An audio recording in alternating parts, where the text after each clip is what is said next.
Hello and welcome back to The Hatch. I'm Rosie Murphy. And I'm Sammy Roth, and this is the podcast where we talk about Lost.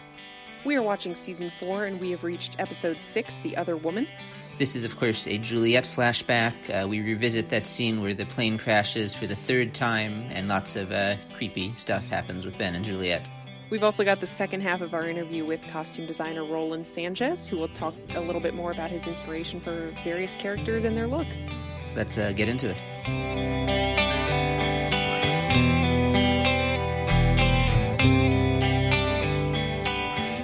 As always, we start each episode of The Hatch with the hot take on the episode we have just watched. Sammy, what is your hot take on The Other Woman?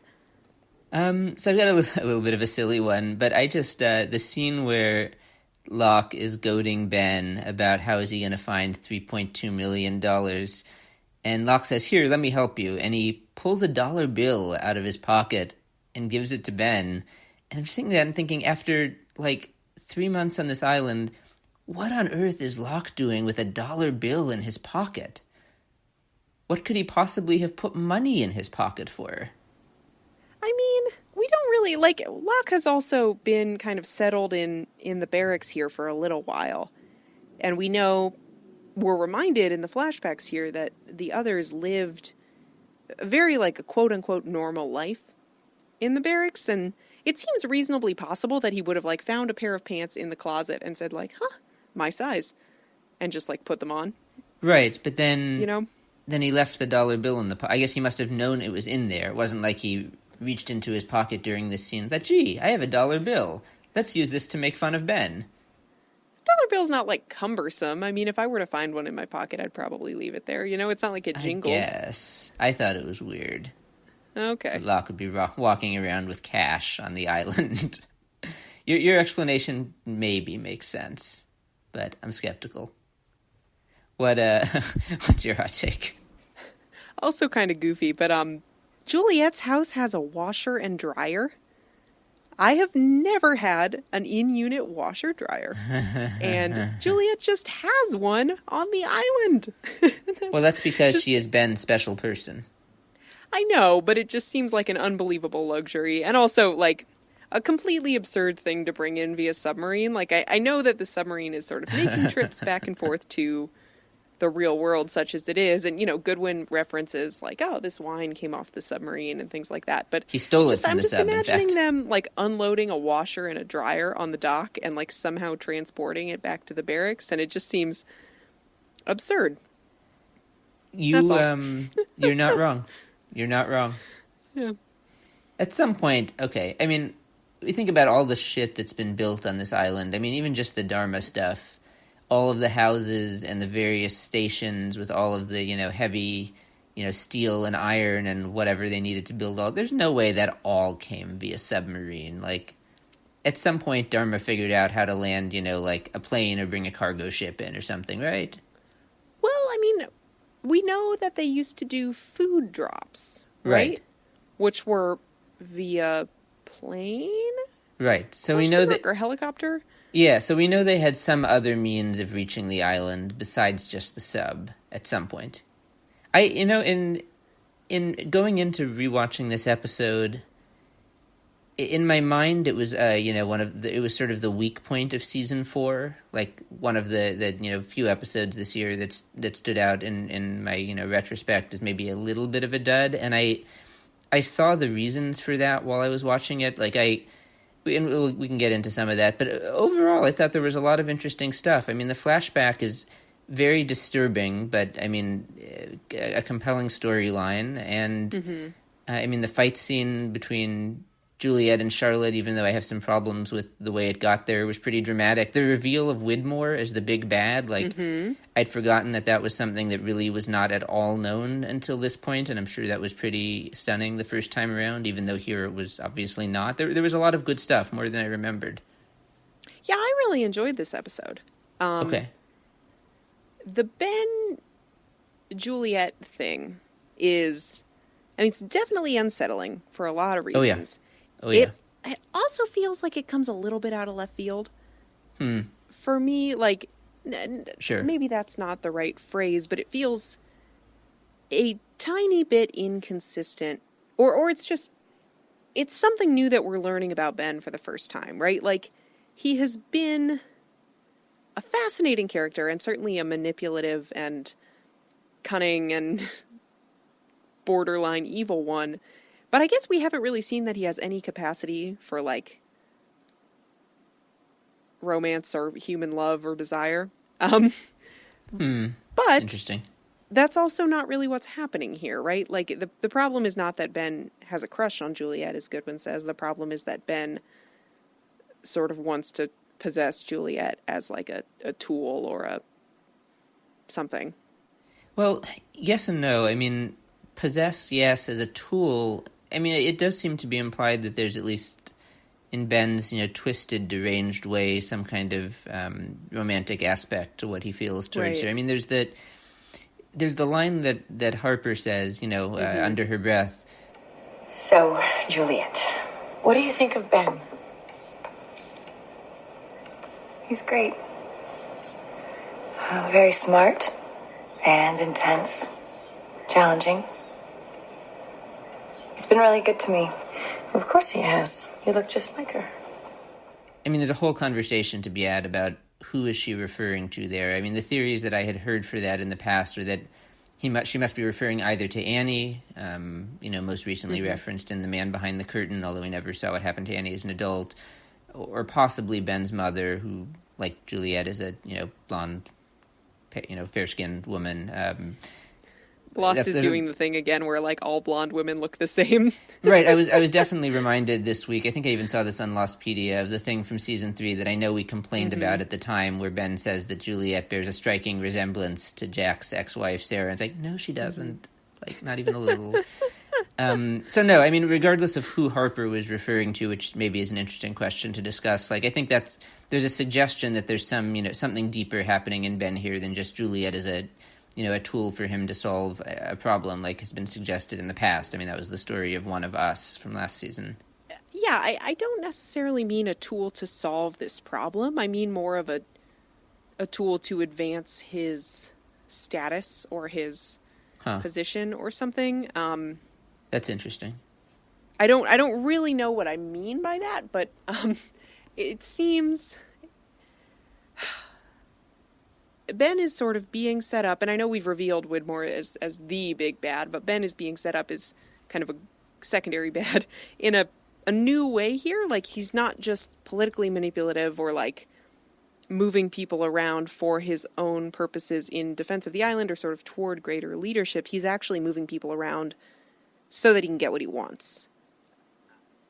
Personally, almost in a way that feels petty.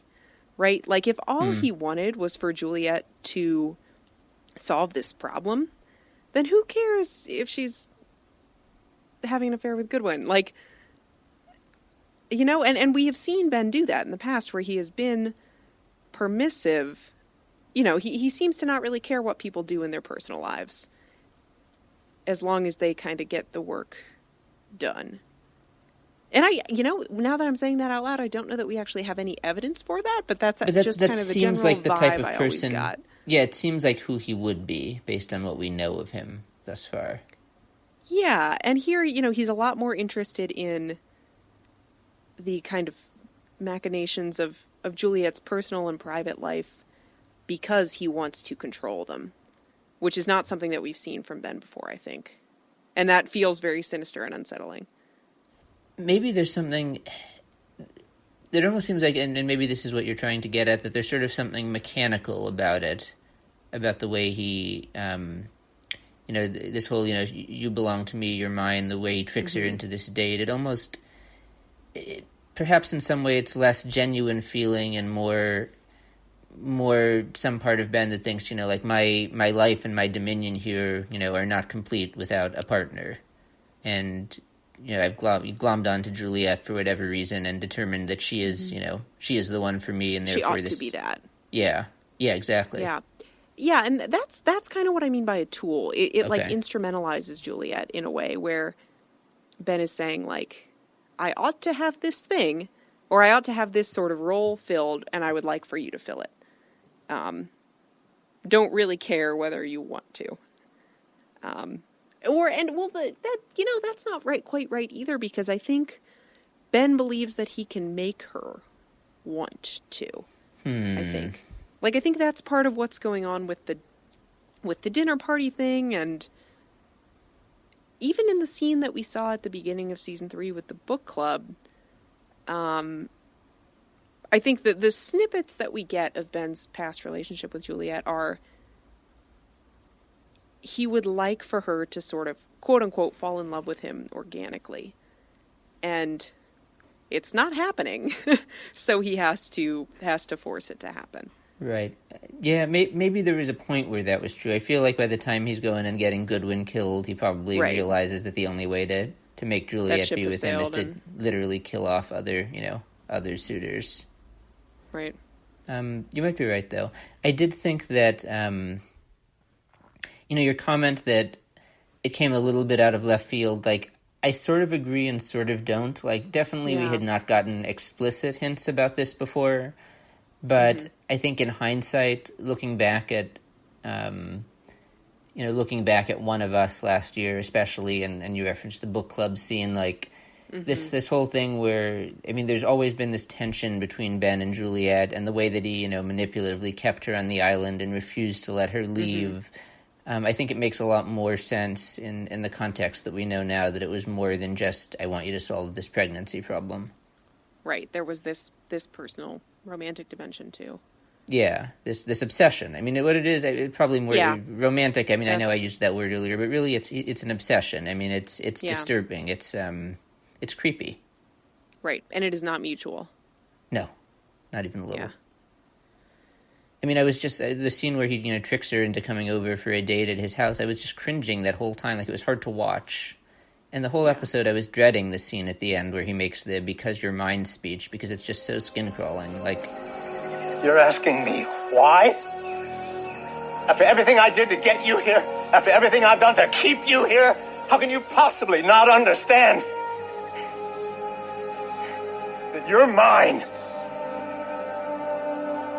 Despite having literally seen Ben commit genocide last season, in some ways I feel like this is, this is the most disturbing Ben episode here because of how he treats Juliet.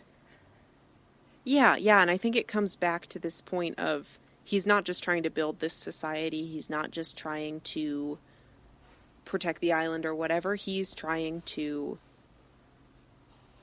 manipulate a person on a very deep level.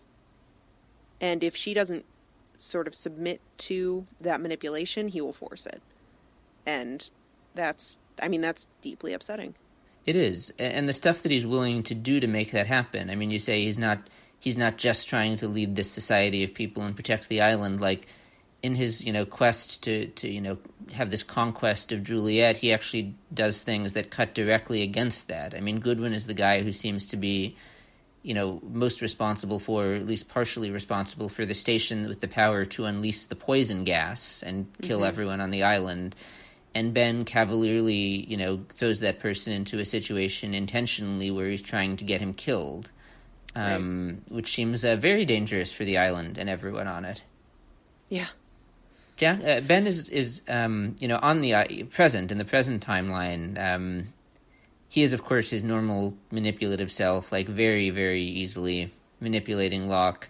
I did just want to call him out that even though he's supposedly, opening up and finally telling Locke everything, he is lying constantly through this episode, claiming to have no idea how Widmore knows about the island or would want to, or why he's trying to find it or how he's going to find it. A bold-faced lie. I mean, Ben and Widmore, as we know in hindsight, have an extensive history. He tells John, what was the line? If my people still wanted me, they would have stormed this camp long ago. Like, no, we're going to see in a few episodes he's still in contact with his people. Even in this episode, there's the suggestion that perhaps he sent Harper to take this message, which I think is, which we could debate whether he, that's really Harper, or the Whispers, or the goat, or the monster or something. But yeah, I mean, he's just lying to Locke the whole damn time. Sorry, you made a face when I made that comment about Harper. It had not occurred to me that wasn't really Harper. I guess I can see how it's plausible, but so far I don't think we have any evidence that anyone except the smoke monster / man in black can, like, assume the form of anyone else. And for that to happen, Harper would have to be dead. I guess, I mean, it's possible it's just like a vision that Juliet is having, but that doesn't seem that likely either. I think it's actually her. I think it very well could be, and the idea of Ben sending her, knowing, as we see in the finale, that he's still very much in touch with his people and is in control of the situation, as Harper was it. He's exactly where he wants to be. Great line. I can see that being possible, but the things that give me pause are, one, the way she disappears suddenly, like when Jack and Juliet turn their heads briefly for a moment, and then she's like vanished. And then they do hear the whispers before she shows up, and I had to go back and check this to make sure, but we do have a history of the whispers showing up and not one but multiple people seeing a whispers, vision. Go back to season 2 when Shannon was seeing visions of Walt, who was, like Harper here, still alive at that point. Right. And then Saeed also shared in one of those visions of Walt with Shannon. So I kind of think it could go either way. I mean, I guess, so then that introduces the problem then of, the point of Harper showing up is to sort of plant this seed in Juliet's mind, right? That she needs to, that Ben is ordering her to kill Charlotte and Daniel. Which is additionally creepy and gross, because Ben is trying to sort of extend his manipulative hand from his prison cell, or rather, later, John's house, and thinks that she'll just do this. She will murder 2 people because he wants her to, which is fucked up in itself. But why? It seems kind of weird to me that Juliet would have a vision of Harper telling her that wasn't, like, can Ben send the whispers to carry a message? No, but maybe the I don't whispers or the monster or someone or something doesn't want them to inert the gas. I don't know. I mean, it's impossible to explain. Right. I mean, Ben is the most logical explanation. I just think that it definitely, there's, I just feel like there are some signs here that there's something a little bit off about this interaction from a supernatural standpoint. Interesting. You never know. You never know. Yeah. You really never know on Lost. No. One more comment before we leave Harper. This is the only episode Harper appears in. It's a little disappointing. I think she could have been interesting to bring back. I just feel like the need to point out that she is a terrible therapist. And I don't know. I mean, it's always kind of frustrating to see bad portrayals of therapy on TV, because I think it sort of creates a stigma. But like in that first scene, even before there's a thing developing between Juliet and Goodwin, Harper's kind of insulting Juliet to her face and like suggesting to her, like, oh, well, the problem here is your ego. Like, I need to cut you down a little bit. Like, that's not how therapy is supposed to work or look. And I don't love seeing that. No. So much so that Juliet's first impression of Harper is like, she's a spiteful person. Yeah. Which... Also, they're forcing Juliet to go to therapy, which should not be done either. Yeah, I have some questions about that. Like, the fact that there is a therapist on the island in itself, fine, makes sense. Probably great for people living in isolation. It's very stressful if being another.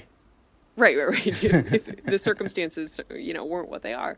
But I feel like it's implied that she is, like, kind of gathering intelligence, or like taking, I do not trust that she would not be carrying word of things back to Ben, or that this isn't some kind of an arm of the state or whatever, such as it is, which is again just gross and sinister. Like, Ben is sort of spying on his people's emotional lives via Harper, which, like, again, I don't know that we really have proof of, but that seems very likely to me.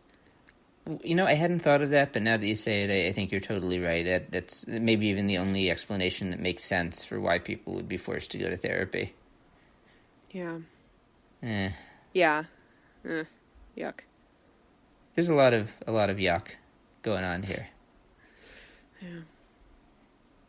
So, of course, we have this whole series of events that take place around the Tempest. Yes. the power station the near release of the poison gas, which presumably is the same gas that Ben used in the Purge.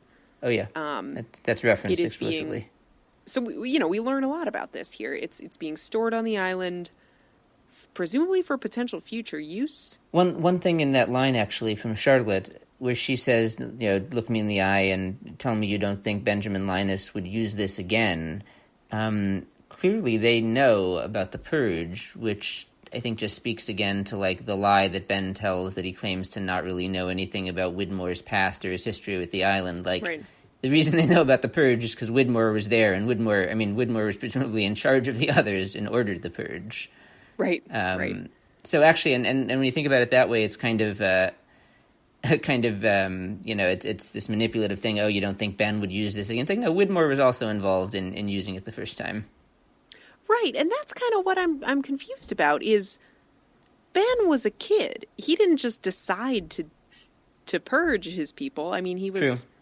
He was told to do it. Someone sort of put that weapon in his hands. And of course he was conditioned. And of course he hated his father and all these other things. But someone put that weapon in his hands and it was Charles Widmore, wasn't it? Yeah. I mean, it would have been. I hadn't really given this too much thought. But as we learn later that Widmore was the leader of the others when Ben came on board, even though he wasn't, featured in The Man Behind the Curtain. Mm-hmm. So yeah. Widmore turned Ben into who he is. Oh, my God. Right. That's what I'm saying. Whoa. Yeah, that was all him. I mean, it wasn't. It was largely also Ben, but... Right, and Richard Alpert. Yeah. Ugh. Yeah. a lot of gross stuff in this episode. Upsetting No stuff. kidding. The thing that annoyed me about that storyline, and this is one of the things that I knew I was going to be annoyed by, and I tried not to let it ruin it.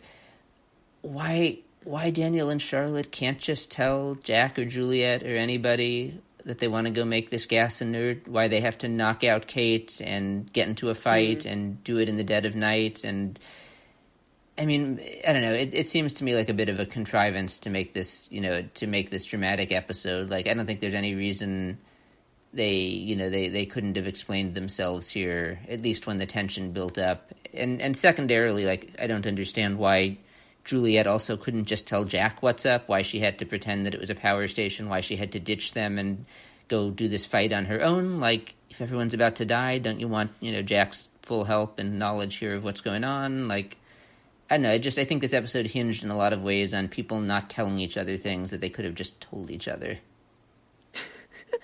To be fair, a lot of Lost hinges on people just not telling each other things that they could have told each other, but... Right, fair.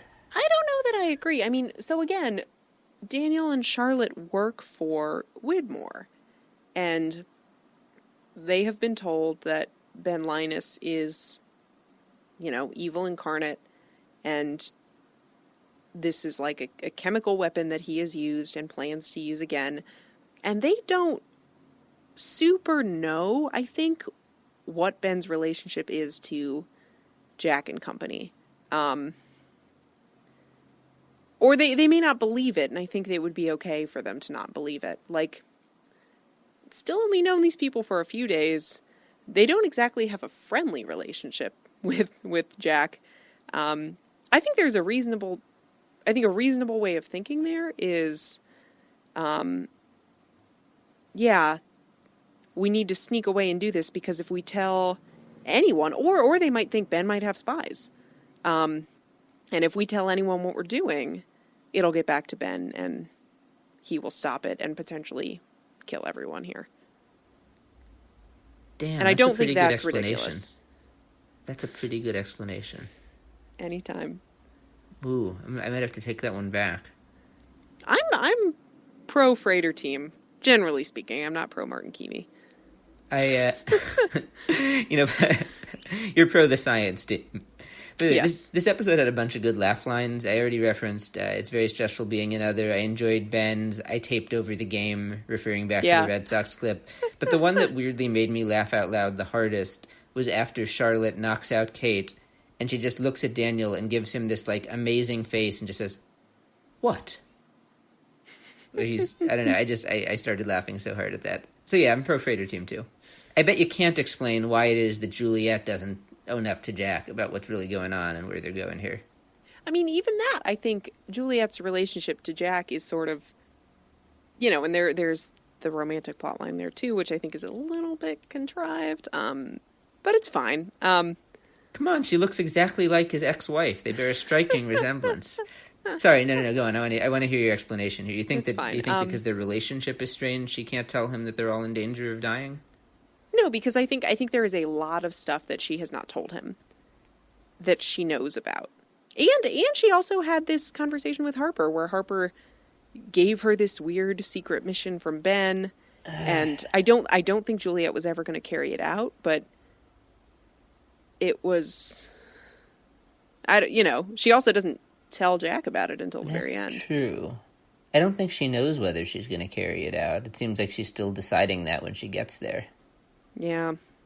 That, goddamn, you didn't have me convinced there until you brought up the thing with Harper, and that makes a certain amount of sense. That if her mission is to kill these two people, or her orders, and she is at least considering carrying out Ben's orders, I could see why she would not want Jack there for that, and why she would ditch him at the end when she got the opportunity to. Because my reaction watching that was, my God, Juliet, you think that everyone's going to die, and you're like ditching your help to run off on your own and confront these two people, like, what the hell? Mm-hmm. But if she's, kind of ashamed that she's thinking about carrying out these orders to kill these two people from Ben, that psychologically that could help explain what's going on for her. Yeah. You're making me take back my frustrations with this episode. I'm liking the episode more and more. As gross as this episode made me feel in a lot of ways, I thought it was great. You're right. As upsetting as it was in various points, I thought it was great. You're very right. But yeah. Speaking of the Jack-Juliet romance and the Goodwin thing, I actually thought Juliet and Goodwin were not too bad a couple. Like, that seemed okay to me in the little bits we got of them. The one thing that, right? I mean, nothing wrong with them. Like, they're no Juliet and Sawyer, but the one thing that really redeemed the Jack-Juliet kiss for me was the hindsight of knowing that there's that in the flash sideways where they're an item, and there's, this alternate reality where, they're together and have the kid and everything. And of course, it sort of disintegrates into thin air once they remember their real lives. But that was what I was reminded of. And this is the sort of the last hurrah, as I recall, of the Jack-Juliet thing on the show until you get to the flash sideways. So I liked it a little more in hindsight for that reason. And I always kind of liked that about the flash sideways, because Jack and Juliet as a couple always kind of made sense to me during the events of, particularly seasons 3 and 4. There is a lot of kind of build up to it in season 3 where I think it's implied that, someday they're going to be a couple, and this is kind of as far as we ever get until the flash sideways. But I like the idea that, like, in another universe this is possible and it was happy and good. Definitely. Definitely. I think that's nice. Not this universe, but in another one. Yeah. I think that's nice. I'm with you. Do you have any hindsights? Yeah, two quick ones. One is that there were two things in this episode that foreshadowed the finale of this season, one of which was another great laugh line. I mean, funnier in retrospect, where Ben asks Locke about the rabbit that he killed for his dinner and says, "This didn't have a number on it, did it?" Which at the time, is definitely a reference to the rabbits with Sawyer back in... the pacemaker thing. The pacemaker thing in Every Man for Himself, which is funny enough on its own, but now watching it with hindsight, it's like, Ben wants to make sure that he's not eating a time-traveling bunny.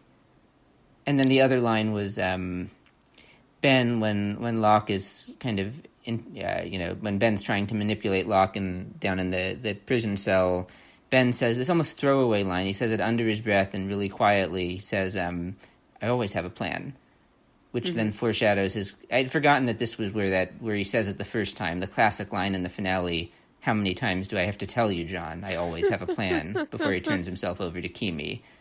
Right. So two things that foreshadowed the finale. And then I know I've said this one before, but I've just got to say it again because I was thinking it the whole time this episode. It is so, so tragic that Juliet, who all she ever wanted was to leave this goddamn island, she never gets to leave and she dies there. Mm-hmm. My God, I couldn't get that out of my head, this whole flashback. Yeah. Yeah. And she just did her best to get through life there and forever. At least she got to meet Sawyer. Yeah. Something. So as you said earlier, we've got more from our conversation with Roland Sanchez, the costume designer. Yeah, we first talked with Roland 2 episodes ago in Eggtown. We'll play the second half of that now. Just in general, I mean, going back to the 1970s and being with the Dharma Initiative, was that like, did that make things totally different for you, or suddenly everything is 1970s and it's like this hippie compound, or was it pretty much the same type of work as before? Once again, every season threw a different curve at us. So when they said that, what season was it that was the 1970s? Season 5. Yeah, okay. But did it throw a curve? I mean, no. I mean, I'm a costume designer. That's one thing that this show afforded any designer that would have been designing that show, is that you know that every week we're in a different country, whether it's Iraq, whether it's Australia, wherever those characters are from. And then you've also got what's happening on the island with our main characters that are stuck. Then you've got the Dharma Initiative in the 70s. That we had a really good time with the 70s. There's a couple of vintage shops in Los Angeles, play clothes. I think it's on Magnolia in North Hollywood. But I ordered, so they were so gracious and just pulled every 70s piece of stock that they had and sent it to us. I mean, so because we had a lot of people to design for in the 70s. It was good. You had a whole civilization to design for. Oh, I mean, you had dozens or hundreds of characters back there. It was wild. Yeah. Uh-huh. Oh, man. What about the finale? We have to ask everyone who worked on the whole show what the finale was like. And, I know there was a lot of secrecy surrounding that final episode, and you had the final scenes in the church. What was it like to work on the end? It's funny because before when you and I spoke before, then I just, again, it's been 10 years since we wrapped. But then I started looking up a couple of, lost promos and things like that for the finale and whatever. It's very emotional. I mean, I'm sure if you talk to any actor and any producer and any designer that's at the end of their show, especially, it's emotional for all of us. But this show in particular, I remember somebody doing something where the video recorded the actors reading the final script. And I remember this one of Jorge Garcia reading it, and he was crying. It was really emotional for all of us. And when we were filming the scenes in the church, I remember there was a scene with Matthew and I can't remember the man's name who played his father, who was John Terry. John Terry, thank you. Yeah. And they were doing their scenes in the church. They were amazing. And then when everybody was in the church in the final scene, it was just an emotional thing. I don't know. It's really hard to talk about because it was good. It was the end of everything, every high and low that we've all been on this ride for 6 years. Were you typically there when they filmed stuff like that, or how often were you out there when they were filming, just in general? Filming in general, I mean, I'm there to establish every costume. Meaning, if a costume that no one's worn it before and it's going on camera, then it's my responsibility to be there to establish it in case there's any issues. So I'm there to establish every costume, and then I usually leave because I've got to go do other work. So, but I'm on set quite frequently for this show. What would be an example? I mean, I'm trying to think of what this would be like. Like, was there ever a time when you go out to establish a costume and like something doesn't work and you have to change something, or For sure. does a costume malfunction, or what? Can you give me an example of that? For this show, there really wasn't costume malfunctions. I couldn't say, but if there was, there was one time I put Matthew Fox in this red cutoff sleeve T-shirt, and it was it's weird because it was a weird premonition to things, but Matthew didn't want to wear it. And I don't know why I insisted at the time. It was so stupid why I insisted he wears this t-shirt. But he ended up wearing it. We got him out of it as soon as possible. But then I went to Comic-Con to speak at one of the Comic-Con things. And someone in the audience brought up the fact that every time I put a character in red, they ended up dying. Which it was not a conscious decision on my part to put somebody in red and they end up dying. That wasn't a conscious design choice. I wish it was. But so it's weird that Matthew had a real problem with wearing this red t-shirt. And I'm glad we got him out of it as soon as possible. It's hilarious. Weird. But to answer that question, if I'm going on set to establish a character in something, I always have options of other things that I fit them in case it doesn't work for the color of the set or whatever reason. So I've always got something up my sleeve to change it to. That's interesting. The red shirt thing is interesting to me, by the way, because isn't that like the classic TV trope going back to like Star Trek that the red shirts get killed? Shirts, yeah.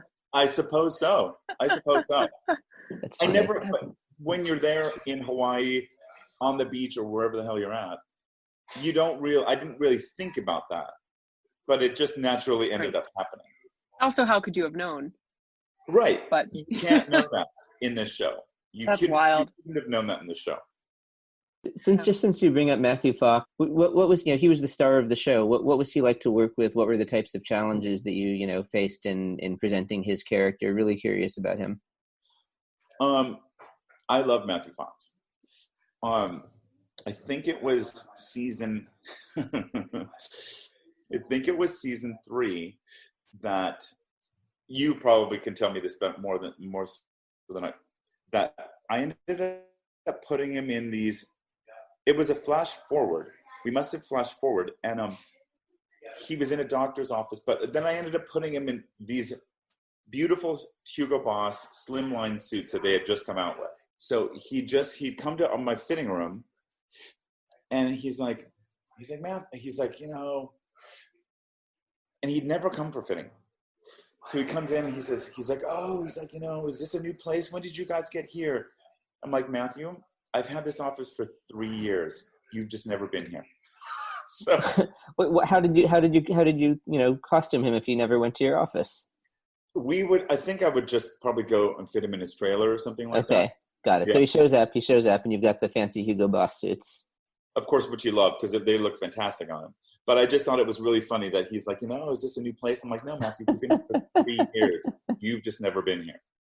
That's funny. And were there any other characters or actors that you just fell in love with and really had a blast working with?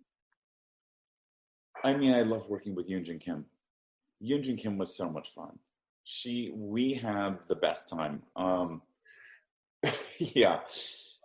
But I mean, because her character was, a wealthy Korean character, so she had the best clothes of anybody. Yeah. And then, all of them. I mean, I can't say that they were all fun. I mean, I always loved working with Michael Emerson, Fanula, Hiroyuki Sanada. Hiroyuki Sanada, the one from season 6. I remember when he came into my fitting and he had arrived. It was very late, but to design his costume, I showed the producers and everything my concepts for them, which they liked. And so to build that sort of sleeveless, long sort of tunic jacket that he had on, I wanted this specific fabric because I had this John Varvatos jacket that I had forever. And I said, this is the fabric I want this made out of. And so I researched the fabric with John Varvatos. And John Varvatos researched it, and they said, this fabric we got from Turkey, and it was 3 years ago. So then I contacted the fabric manufacturer, and they said, well, in Turkey. I remember having to stay up all hours because I don't remember how many hours ahead Turkey was at the time, but especially from Hawaii, which is different. And it was about a week and a half of phone calls with this fabric manufacturer, and they found the last 15 yards of fabric in some random fabric store in Turkey that they bought back from them, and they shipped me the last 15 yards of fabric so I could make those coats for him. Amazing. It was cool. Yeah. That makes me really wish that character hadn't been killed off as quickly as he was. Now I can go back and appreciate this even more because he had a pretty untimely demise. Yeah, he was a really good guy, but he was a really fun character to design. That whole temple, all those temple people, they were interesting too because when it was coming time to introduce the temple and those people, the island had been moving. Remember, because Ben had pulled the lever and that moved the island. Do you remember that? Yeah, of course. Yeah. God, I like that. Of course. Because I was just watching that today and seeing that clip of him, and I'm like, oh, that's right. That's how we moved the island. Anyway, but so the island had moved all over the world to different continents. That helped me because I could have influences from all different continents for those temple people's costumes that we made all their costumes. Oh, that's so interesting. That makes so much sense in hindsight. Did you have like a specific piece of inspiration when you were working on the temple, like with Keith Richards or Jim Jones? Or I remember those boards too. I mean, I had wonderful African influences, Tibetan, different fabrics from all over the world, Chinese. So there's just different photo references. So that helped us in design. We had to narrow however many pieces we designed because there's so many people. You just sort of had to manufacture. But I had I have African contacts in Los Angeles, so they shipped me fabrics. I had fabric shipped from all over the place so that we could build those costumes. They were really fun. Yeah. Yeah. Now I wish we were watching season 6, Rosie, so we can go back and soon enough. Talking to you guys is just. I was just talking to my partner, and we were just like, we need to rewatch this show because it was a really fantastic show. How that came out of JJ and Damon and Carlton and Berkey and Jack Bender's brain is insane to me. It's insane. And with what you were saying before about the island moving and how that affected the temple, this probably should have been obvious to me, but just not knowing how costume design works, like you had to follow the plot of the show really, really closely so that you could, put people in the appropriate stuff, it sounds like. Absolutely. Yeah. Everything we had, I think, they racked out a ballroom, which is the one that Matthew Fox came to. They racked out double racks high, a hotel ballroom in the middle of Waikiki as our office. And then we had a warehouse that was double racked, humongous, filled with costumes that were all methodically tagged, what episode, what season, what scene numbers, because we would do flashbacks and we would have to go back to a flashback and we'd have to have that exact costume. Right. Something that took place on the same day 3 seasons ago. Right. Yeah. That you're like, really? We're going back to 3 seasons? But yeah. So it was Do you have any idea like how many costumes there were or how many pieces or? I would have no idea. I mean, when we were wrapping for the series, it was overwhelming. You could have filled a small costume rental house with it. It was a lot of stuff. What happens when you wrap? What do you do with all the stuff? Well, they had an auction. They had the lost auction at the end of it. Oh, yeah, I think I kind of remember this. Okay, so people bought off all the good costumes and have them somewhere in their homes. I believe people, I'm sure ABC saves Matthew Fox's main costume, but people bought all those, Kate's costume and Jack's costumes when he died and all that stuff. Yeah. No, you're right. I've seen some of them. There's been a lost trap. I saw some of them at the D23, the Disney conference a couple of years back in Anaheim. They had a lost display with some of those costumes. I think Terry O'Quinn had a costume there and Matthew Fox. I had some pieces. I mean, notoriously on every show I design, I end up using my own stuff on some of the actors. And I remember I used this Marc Jacobs denim jacket, collarless denim jacket of my own for Matthew Fox for that scene when he was talking with Ben, I think, over Terry O'Quinn's body in the coffin. Yeah. So he was wearing this denim jacket, and he might have even been wearing it when he said, "We have to go back," that kind of thing. So some of those pieces, I mean, it was mine, so I brought it back with me. But then I gave them to Jo, is her name Jo Garifin, for The Cancer Gets Lost? Yeah, I've seen that. Yeah. So she was able to get some money and auction that off. That's awesome. Yeah. I've seen her stuff on Twitter, although I've never talked to her. One other thing that I saw on Lostpedia that I just have to ask if this is accurate. Did you end up with the dog who was Vincent? No. Different dog? Did I misread it?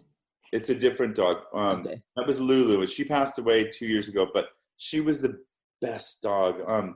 Jack Bender had adopted a dog. His daughter, Sophie, did. And he had Lulu in Hawaii. And he had Lulu for, a couple of weeks, maybe a month. And then she was big. So I think she was a bit much for him to handle while he's directing and producing. So then I ended up adopting Lulu from him. Oh, okay. And Hawaii Film Studios wouldn't let us have a dog on the lot. So then Jack said, "Oh, nah," and he made her a cast member. So Lulu was like the others' dog. Oh So my gosh. she was in like the compound that the others lived in. And then there's It's hilarious. they ended up making her some weird Easter egg, like Desmond. Somebody, I'm looking at it on Lostpedia. She was in the painting in Jacob's cabin. yeah, she's in the paint. That's Oh. her. And then she's in some scene with Desmond at a college, and it was some weird little Easter egg that she ended up being, just throwing her in a scene. That's so funny. Like somebody, there's the scene at Jorge's when he's off the island, and so they're going, and then all of a sudden there's some lady walking Lulu Oh, in wow. front of Jorge's house. Yeah, it was good. She was the best dog. Yeah. Rosie, do you have any other good questions here? No, I mean, normally we leave it on what are you working on now? I know it's hard to work right now, but what have you been working on most recently?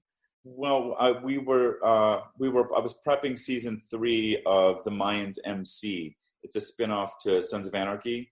I did the pilot and the first 2 seasons. And again, the interesting thing is, it's not the same as Lost, but it's a really wonderful family of people. It's a really great ensemble cast, and all the cast members are fantastic. The producers are fantastic. I live in Santa Clarita. We shoot it 5 minutes from my house in Santa Clarita Studios, so that's a plus. So we were just prepping that, and we hadn't started shooting, and now we went down. So hopefully we'll see how long this lasts. Yeah. Well, anyway, is that it? I'm going to get to my pool party. Yeah. Enjoy the pool. We're gonna let this you was go. fabulous. Thank you so much. Thank you for guys your again. time. Talking about how they had to keep all of the costumes in that big warehouse because you never knew they were going to go when they were going to go back to a scene. One, that's amazing. 2, we get a great example of that in this episode where we see the plane crash from the other's perspective scene for, by my count, the 3rd time here. After seeing it in the season 3 premiere, A Tale of Two Cities, then we get another perspective on it in the Juliet flashback, One of Us, last year, where Ben takes Juliet to the flame station afterwards to see the video of her sister. And then we get it a 3rd time here where we get the new element of Goodwin and Harper and how they're reacting to it. So definitely needed those costumes year in, year out. Yeah. One other thing I referenced during that conversation, having seen a bunch of the Lost costumes on display at the Disney D23 Expo. Yeah. I went and found my photos of that. It was from August 2011, so it was about a year and a couple months after the show ended. I'll post some of those photos to our Twitter account at the Hatch Podcast. It was pretty cool. It was a very cool Lost exhibit that they had there. Thank you for sharing. I'm excited to see them myself.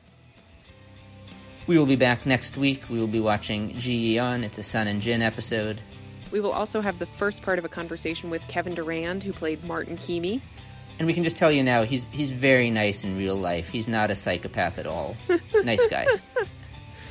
We'd also love it if you could rate and review us on your podcast app, Apple Podcasts, wherever you get the show. In the meantime, you can follow us on Twitter at The Hatch Podcast or find us on Facebook at facebook.com/The Hatch Podcast. Our theme music is by Andy G. Cohen and our cover art is by Danny Roth. And we will see you next week. Namaste.